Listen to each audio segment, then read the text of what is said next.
Hello बच्चों, my name is are के सिंह और आप देख रहे हैं अपना फेवरेट चैनल फिजिक्स गुरु। तो आज की मैथ की क्लास में मैट्रिक्स, आपको पता है कि बेटा मैट्रिक्स हम लोग का चल रहा था। तो आज की क्लास में मैं आपको कैसे एडजॉइंट और इन्वर्स कैलकुलेट करते हैं उसके बारे में डिस्कस करता हूँ। अब फिर जब इन्वर्स आप सीख जाएंगे कैसे निकालना है, तो फिर उसका कैसे यूज़ करेंगे इक्वेशन को सॉल्व करने में, क्योंकि फाइनली आपको इक्वेशन ही सॉल्व करना आपके एग्ज़ाम में आता है। ठीक है, तो चलिए स्टार्ट करते हैं। एडजॉइंट एंड इन्वर्स कैसे कैलकुलेट करते हैं। ठीक है, पहले तो एक दो मैट्रिक्स आपको बता दूं। Singular and non singular matrix क्या होता है, पहले उसको समझते हैं। Singular and non singular matrix. Singular matrix होता क्या है, आपको मैंने लास्ट क्लास में किसी भी स्क्वायर मैट्रिक्स के करस्पॉन्डिंग डिटर्मिनेंट की वैल्यू कैसे निकाला जाता है पिछले लेक्चर में आपको बताया था, जिसमें हमने आपको एडजॉइंट से निकालने के लिए चूँकि बेसिक चीज़ें ज़रूरत थी, तो आपको किसी भी डिटर्मिनेंट को कैसे एक्सपेंड करते हैं, एलिमेंट्स का माइनर कैसे लिखते हैं, कोफैक्टर कैसे लिखते हैं, 2x2 का जो डिटर्मिनेंट होता है उसकी वैल्यूज कैसे निकालते हैं, और फिर 3x3 का जो डिटर्मिनेंट होता है उसकी वैल्यू कैसे कैलकुलेट करते हैं, उसका डिस्कशन किया था। तो किसी भी स्क्वायर मैट्रिक्स को नॉन सिंगुलर तब कहेंगे, matrix A is said to be non singular if its corresponding determinant is not equal to zero. मतलब अगर कोई स्क्वायर मैट्रिक्स दे रखा है, उसके करस्पॉन्डिंग डिटर्मिनेंट निकाल लीजिए। जैसे आपको दे रखा है मैट्रिक्स ए 2 4 6 8, है ना। तो ये आपकी मैट्रिक्स है। अब आपसे अगर पूछा जाए कि ये मैट्रिक्स सिंगुलर है कि नॉन सिंगुलर, तो क्या करेंगे बेटा, सबसे पहले इसके करस्पॉन्डिंग डिटर्मिनेंट निकाल लीजिए। तो कितना हो गया, 2 4 6 8, ये डिटर्मिनेंट आपका हो गया। और सेकेंड ऑर्डर डिटर्मिनेंट की वैल्यू आपको कैलकुलेट कैसे करते हैं वो मैंने बताया था। तो कितना हो जाएगा, 8 × 2 16 -6 × 4 24 इक्वल टू -8। अब डेट ए की वैल्यूज़ क्या आई, नॉन जीरो आ गया। तो नॉन जीरो आने का मतलब क्या होगा, सिंगुलर होगा। और अगर जीरो आता है तो उसको क्या बोलेंगे, singular. Square matrix A is said to be singular if its corresponding determinant is equal to zero. ठीक, अब एक क्वेश्चन इस पर कराते हैं, जो क्वेश्चन जनरली पूछा जाता है। मान लीजिए क्वेश्चन ऐसे लिख दिया, सपोज करिए कि क्वेश्चन कह दिया कि एक मैट्रिक्स है ये 4 6 x 5, ठीक, और आपको दिया हुआ matrix A is a singular matrix given that A is a singular matrix, then find the value of x, then find the value of x। अब इसमें क्या करना आपको, क्योंकि इसकी डेफिनेशन आपको क्या बता, उस मैट्रिक्स को हम सिंगुलर कहेंगे जिसके करस्पॉन्डिंग डिटर्मिनेंट की वैल्यूज क्या हो, ज़ीरो। तो इसके करस्पॉन्डिंग डिटर्मिनेंट ये हो गया, जिसकी वैल्यूज हो गई 4 6 x 5, ये डिटर्मिनेंट, इसकी वैल्यूज इक्वल टू ज़ीरो कर दीजिए। तो इसकी वैल्यूज निकालिए, कितना हो जाएगा, 20 - 6x equal to zero. It implies that x equal to कितना हो जाएगा, 20/6, ये हो गया 10/3। तो इस तरह से वैल्यूज आपको जब डेफिनेशन पता होगी कि सिंगुलर मैट्रिक्स किसको कहते हैं और नॉन सिंगुलर किसको कहते हैं, तो उसकी हेल्प से आप अननोन की वैल्यूज कैलकुलेट कर सकते हैं। ठीक है, अब आते हैं एडजॉइंट कैसे कैलकुलेट किया जाता है किसी भी मैट्रिक्स का। बल्कि दोनों मैं आपको बता देता हूँ, एडजॉइंट और इन्वर्स एक ही साथ। एक क्वेश्चन लेते हैं पहले 2x2 का, adjoint and inverse of a square, adjoint and inverse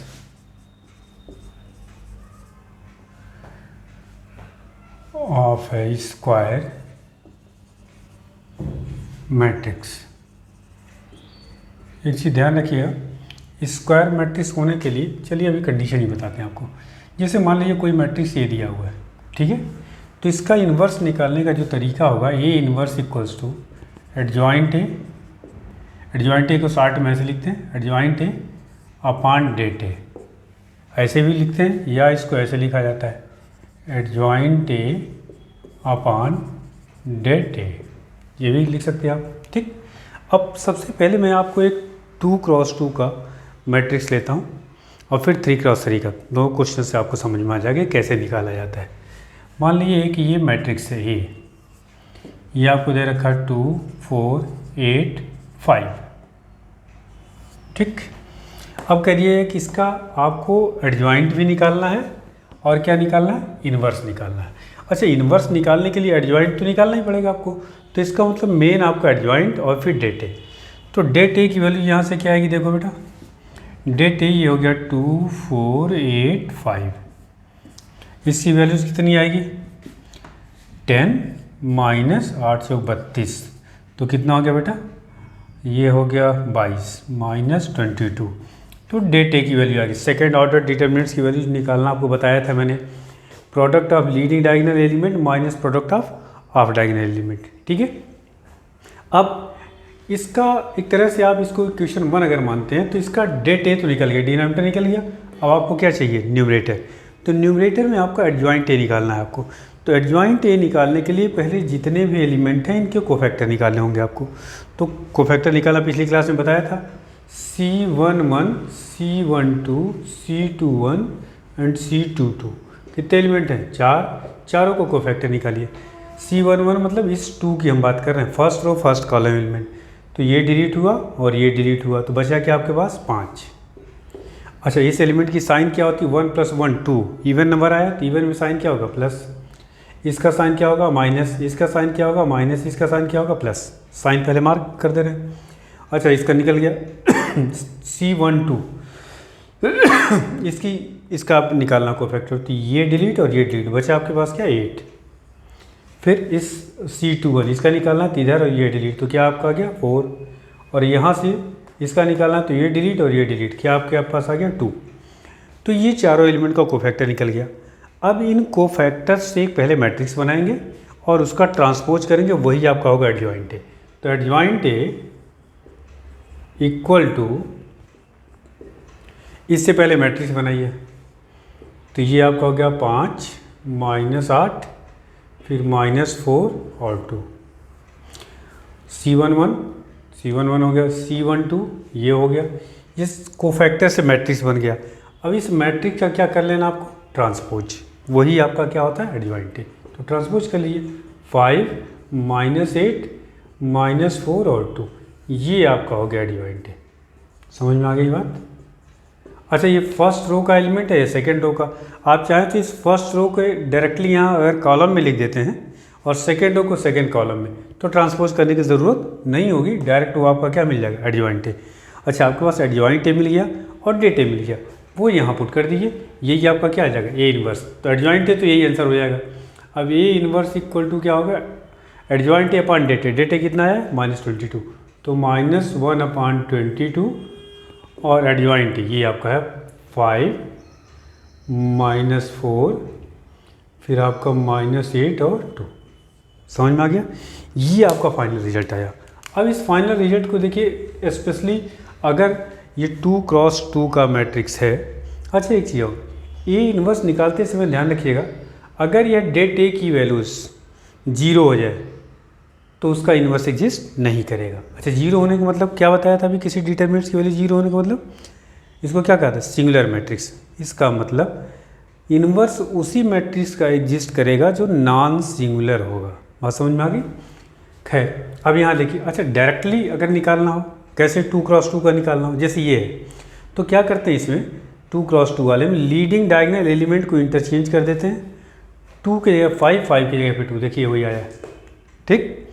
और इन एलिमेंट्स की साइन बदल देते हैं, ये 4 है तो -4, ये 8 है तो -8। देखिए, साइन को चेंज कर दीजिए और लीडिंग डायगोनल एलिमेंट को बदल दीजिए, वही इसका क्या हो जाएगा, एडजॉइंट हो जाएगा। अच्छा, और ये डेट ए आपको निकालना पड़ेगा, तो डेट ए निकाल लीजिए और ये इंटरचेंज करके लिखते दीजिए, डायरेक्टली आपका क्या हो जाएगा, इन्वर्स मिल जाएगा। ठीक है, अब जैसे एक क्वेश्चन दूसरा लिखता हूँ डायरेक्ट मेथड। वैसे आपको करना प्रॉपर बोर्ड में इसी तरीके से है, लेकिन शॉर्ट में अगर आपको आंसर चाहिए इसका तो आप इस तरह से कैलकुलेट कर सकते हैं। देखो यहाँ बेटा, जैसे मान लीजिए एक मैट्रिक्स लिख दूँ मैं 2x2 का, दूसरा मैट्रिक्स लिखता हूँ। जैसे एक मैट्रिक्स है आपका A 6 -2 -3 4। अब मान लीजिए आपको इसका कैलकुलेट करना है इन्वर्स।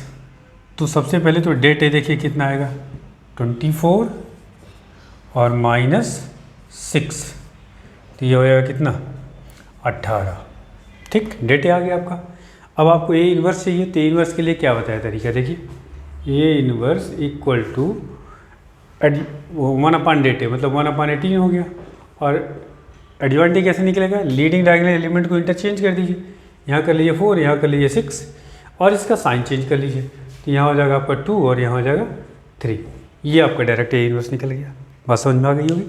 तो सेकेंड मतलब 2x2 का मैट्रिक्स है, तो इसका एडजॉइंट और इन्वर्स कैसे निकालना है ये मुझे लगता है आपको समझ में आ गया होगा।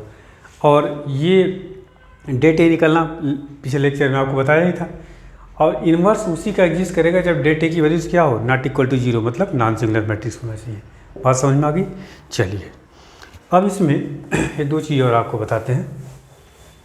प्रॉपर्टीज हैं 2-4 आपको याद होनी चाहिए, इस पर भी क्वेश्चंस कभी कभी पूछे जाते हैं। Property of adjoint, properties of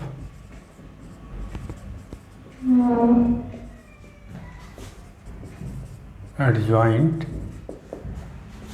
of a square matrix. ठीक, सबसे पहला A into adjoint A equal to adjoint A into A is equals to, ये वैल्यू जो होती है det A into I n क्या है, यूनिट मैट्रिक्स।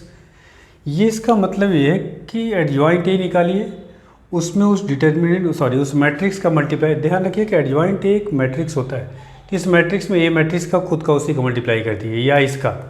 तो ये डेट ए आपको पता है कि एक न्यूमेरिकल वैल्यूज होती है और आई क्या है, यूनिट मैट्रिक्स।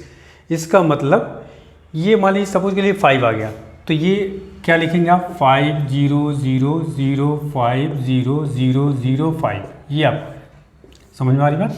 तो कहने का मतलब ये है कि ये एक थियरम है, फॉर्मूला है, तो इसको आपको पता होना चाहिए कैसे यूज़ करना है।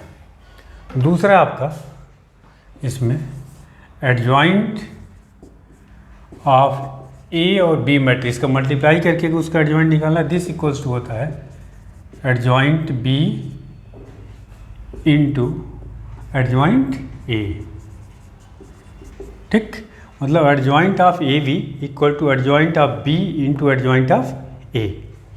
तीसरा मॉड ऑफ या डिटर्मिनेंट ऑफ एडजॉइंट ए तो मैट्रिक्स है, उसका जब डिटर्मिनेंट आप बनाएंगे दिस इक्वल्स टू होता है det A upon n-1, where n is the order, where n is order of determinant. इस पे सवाल आईएससी बोर्ड में पूछे जाते हैं। समझ में आ गई बात। चौथी प्रॉपर्टी एक और है आपका एडजॉइंट ऑफ एडजॉइंट ए, मतलब पहले एडजॉइंट ए निकालिए, फिर उसका, चूंकि ये मैट्रिक्स हो गया, उसका फिर एडजॉइंट निकालिए। बस समझ में आ गई। दिस इक्वल्स टू होता है मॉड का मतलब डेट ए n-1 इंटू ए। अच्छा, एडजॉइंट का जब एडजॉइंट निकालेंगे तो मैट्रिक्स ही आएगा, और ये क्या है, ये न्यूमेरिकल वैल्यूज है, इंटू ए हो गया। तो ये 4 प्रॉपर्टीज़ हैं जो आपको याद होनी चाहिए। किसकी प्रॉपर्टी है, एडजॉइंट का। ठीक, अब मैं आपको बताता हूँ कि इनवर्स कैसे कैलकुलेट करेंगे। अभी तो 2x2 का निकाला था, अब थर्ड ऑर्डर का डिटर्मिनेंट्स का कैलकुलेट करते हैं।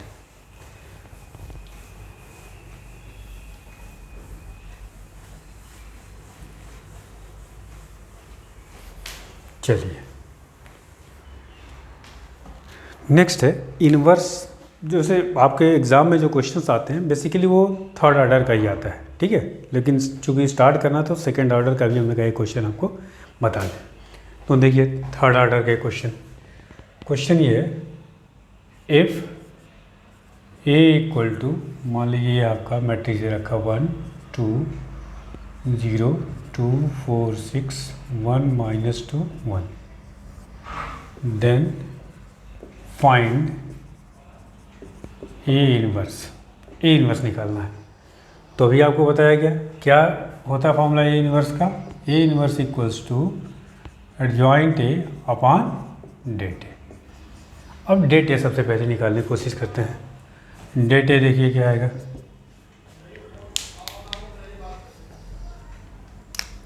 डेट ए हम इसको एक्सपेंड करें R1 के लाएंगे। एक्सपेंड करने का तरीका मैंने लास्ट लेक्चर में बताया था कि कैसे सेकेंड ऑर्डर और थर्ड ऑर्डर का डिटरमिनेंट की वैल्यूज़ निकालते हैं या एक्सपेंड करना। इसको लिखेंगे expanding along R1, expanding along R1। तो देखिए डेट ए की वैल्यूज़ क्या आई। First element of R1 1 into its cofactor, ये डिलीट ये हो गया 4 6 -2 1। सेकेंड एलिमेंट इसका साइन क्या होता है नेगेटिव, तो -2 होगा। ये डिलीट 2 6 1 1 और plus third element into its cofactor. Third element क्या है 0 थे तो 0 हो जाएगा सब, इसलिए R1 के अलॉन्ग किया। या आप C3 के अलॉन्ग करते तब भी आपका आसान रहता क्योंकि एक 0 मिल जाता। अब ये वैल्यूज़ कितनी हो गई देखिए 1, यहाँ हो गया 4 + 12 -2 2 -6 और ये आ जाएगा सॉल्व करके 12 और 4 16 और यहाँ आ गया -4 और ये +8 तो कितना हो गया आपका 24। तो डेट ए की वैल्यूज़ तो आ गई। चलिए ये अपना काम हो गया। डेट ए की वैल्यूज़ कितनी आ गई 24, कोई दिक्कत। अब हमें कैलकुलेट करना है इन सारे एलिमेंट्स का कोफैक्टर और फिर उस कोफैक्टर से मैट्रिक्स बनाएंगे और फिर उस मैट्रिक्स का क्या करेंगे ट्रांसपोज। वही क्या होगा हमारा ए इनवर्स। देखिए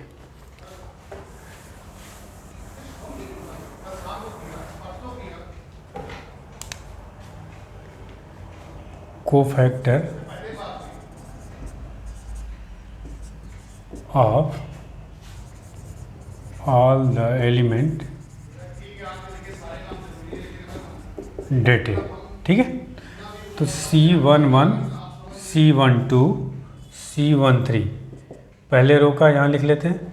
इसका साइन क्या होगा प्लस, इसका माइनस, इसका प्लस, ठीक। फिर यहाँ लिख लेते हैं C21 C22 C23, ये साइन क्या हो जाएगा माइनस, ये आपका प्लस, ये क्या हो जाएगा माइनस।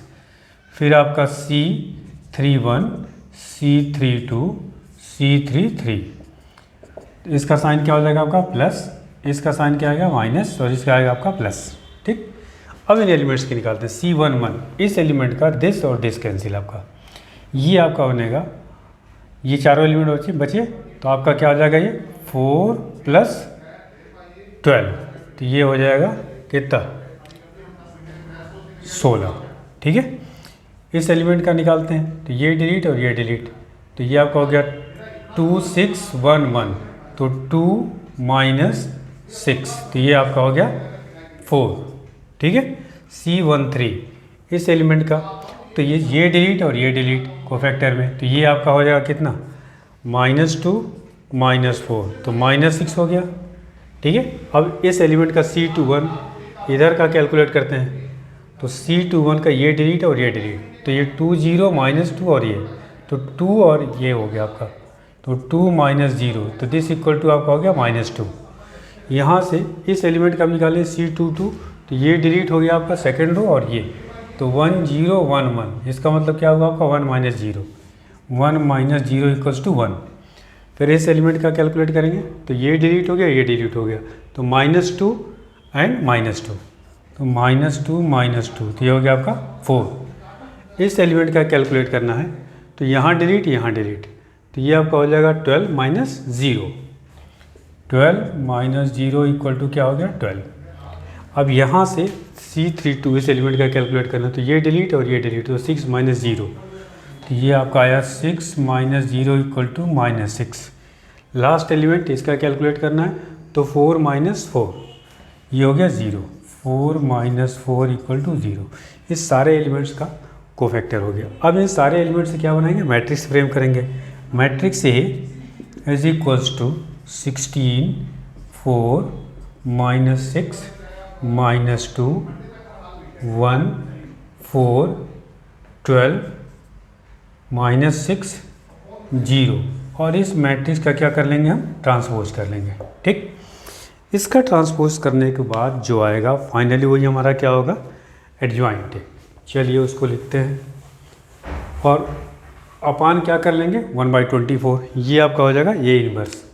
तो ए इनवर्स की जो फाइनली वैल्यूज़ आई 1/24 और इसका ट्रांसपोज करके लिख दे रहा हूँ डायरेक्ट। तो देखिए ये फर्स्ट रो है, इसको फर्स्ट कॉलम में कर दें। तो 16 4 -6 फिर आपका -2 1 4 12 -6 एंड 0, ये आपका आ गया ए इनवर्स। ठीक है, ये आपका फाइनल रिजल्ट हो गया इनवर्स का। और एक क्वेश्चन करते हैं इनवर्स पे कि कैसे इनवर्स कैलकुलेट करना है या इसका इक्वेशन सॉल्व करने में कैसे यूज़ करेंगे। एक सवाल इस पर कर लेते हैं ताकि इक्वेशन सॉल्व करना आज स्टार्ट कर दें। आपको फाइनली इक्वेशन ही सॉल्व करना है और इसी का यूज़ करना होता है। तो आपको पहले 2x2 का एक इक्वेशन मतलब डबल वेरिएबल इक्वेशन लेते हैं, उसको सॉल्व करते हैं और कैसे इसका यूज़ करना है देखिए।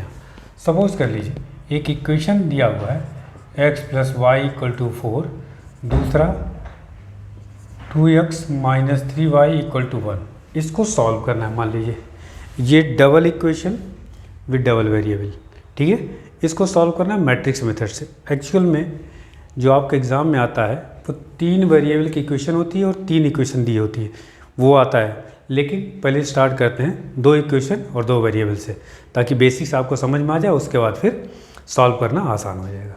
तो देखिए इससे सबसे पहले तो जो मैट्रिक्स दिया हुआ है, जो भी इक्वेशन दिया हुआ है जिसको सॉल्व करना है, उस इक्वेशन को से सबसे पहले तो हम लोग क्या बनाएंगे, एक मैट्रिक्स इक्वेशन बनाएंगे। देखिए इससे मैट्रिक्स इक्वेशन कैसे बनेगा, matrix equation with given equation is क्या आएगा 1 1 2 -3, ठीक, और यहाँ लिख लेंगे x और y ये वेरिएबल्स को, दिस इक्वल्स टू 4 और 1।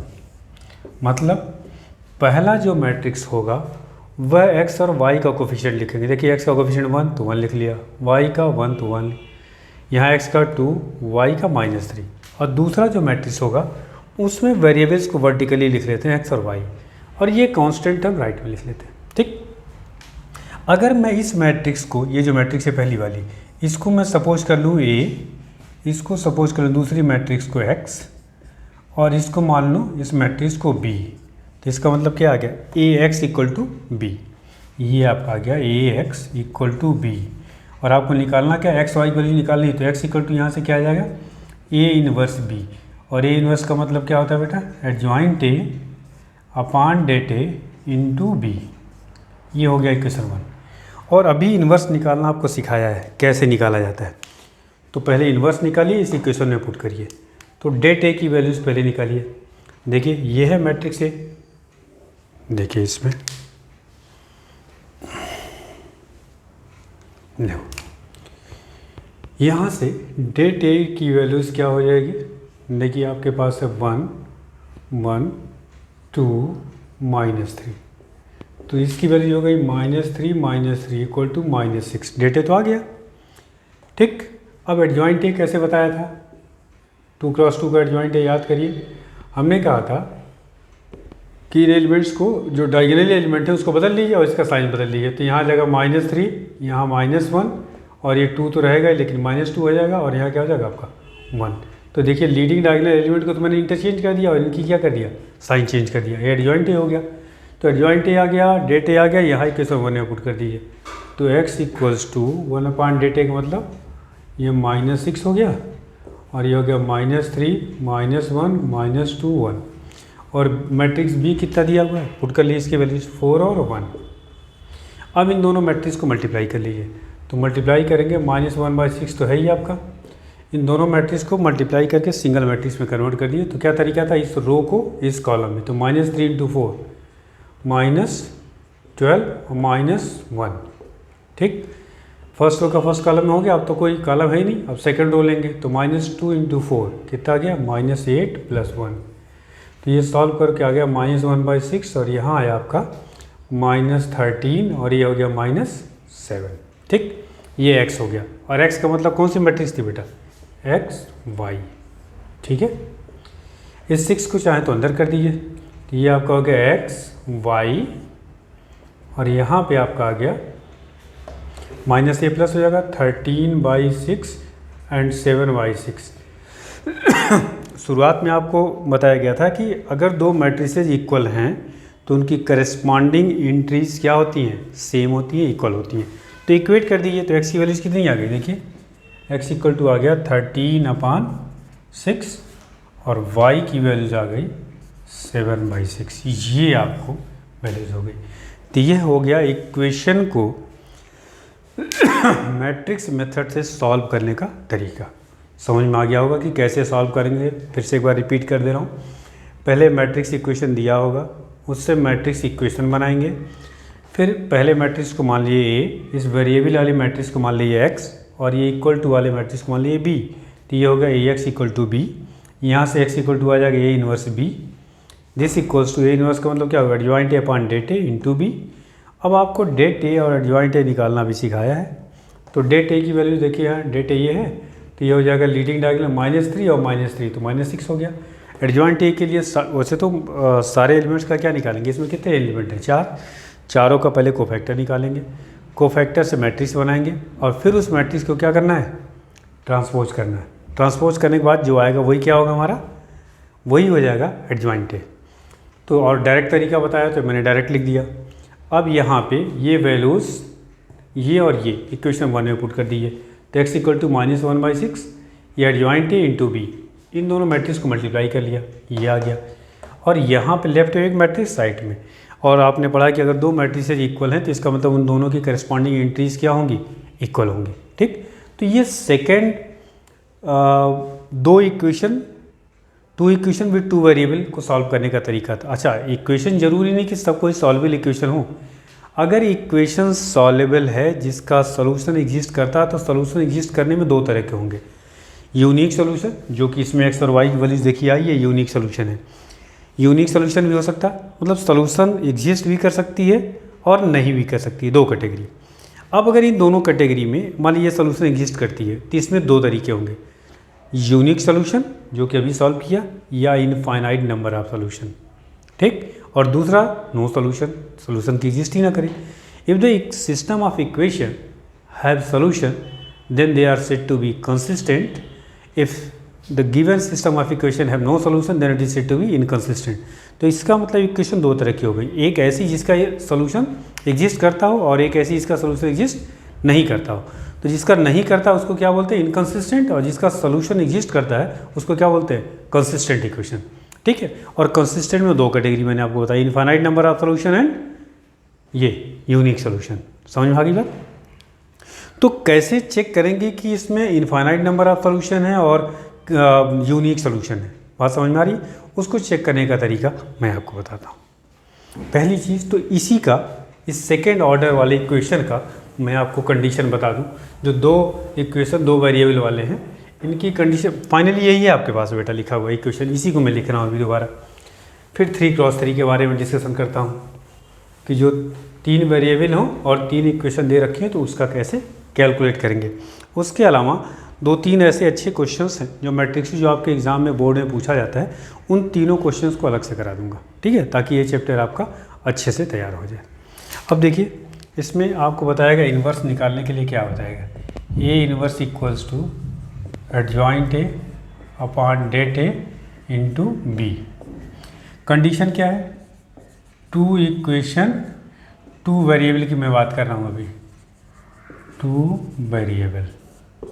ठीक, कंसिस्टेंट इक्वेशन होंगे। कंसिस्टेंट का मतलब क्या होता है, कंसिस्टेंट इक्वेशन मतलब हैविंग सॉल्यूशन, ठीक। और इनकंसिस्टेंट का मतलब इनकंसिस्टेंट इक्वेशन का मतलब हैविंग नो सॉल्यूशन, सॉल्यूशन। ठीक, अब अगर कंसिस्टेंट इक्वेशन है तो मैंने आपको बताया इसमें दो कैटेगरी होगी, यूनिक सॉल्यूशन और दूसरा क्या होता है, infinite solution, infinite number of solution. तो तीन तरह के एक तरह से सवाल हो गए। अब कैसे आप चेक करेंगे, कैसे पता चलेगा? पहली कंडीशन, इफ़ डेट ए, ये वैल्यू डिनोमिनेटर निकालिए, is not equal to zero, तब तो यूनिक सोल्यूशन होगा। जैसे कि अभी पिछले क्वेश्चन में हमने डेट ए की वैल्यूज कितनी निकाली थी, -6, तो ये हो गया if this then unique solution, ये पहचान है। ठीक है, दूसरा, if det A equal to zero and det A अगर जीरो हो गया तो एडजॉइंट ए मैट्रिक्स और बी मैट्रिक्स को मल्टीप्लाई करेंगे अगर ये जीरो मैट्रिक्स आ गया, and if adjoint A into B is equal to zero then infinite number of solution, ये इसकी पहचान है, इनफाइनाइट नंबर ऑफ सॉल्यूशन। और तीसरी सिचुएशन है, if det A is equal to zero and adjoint A into B, यह null matrix ना आए, is not equal to zero, then given equation है नो सॉल्यूशन। बात समझ में आ गई? ये कंडीशन होती है। तो ये पहचान है, पहले से आप पहचान सकते हैं सॉल्व करके कि कैसे यूनिक सॉल्यूशन है या इनफाइनाइट नंबर ऑफ सॉल्यूशन है। बात समझ में आ गई? तो इसको आप नोट करिए, क्योंकि ये सेकंड जो टू वेरिएबल्स की इक्वेशन है ये जनरली आपके एग्ज़ाम में आती नहीं है, बहुत कम इसके चांस होते हैं, लेकिन फिर भी आपको पता होना चाहिए। ठीक है,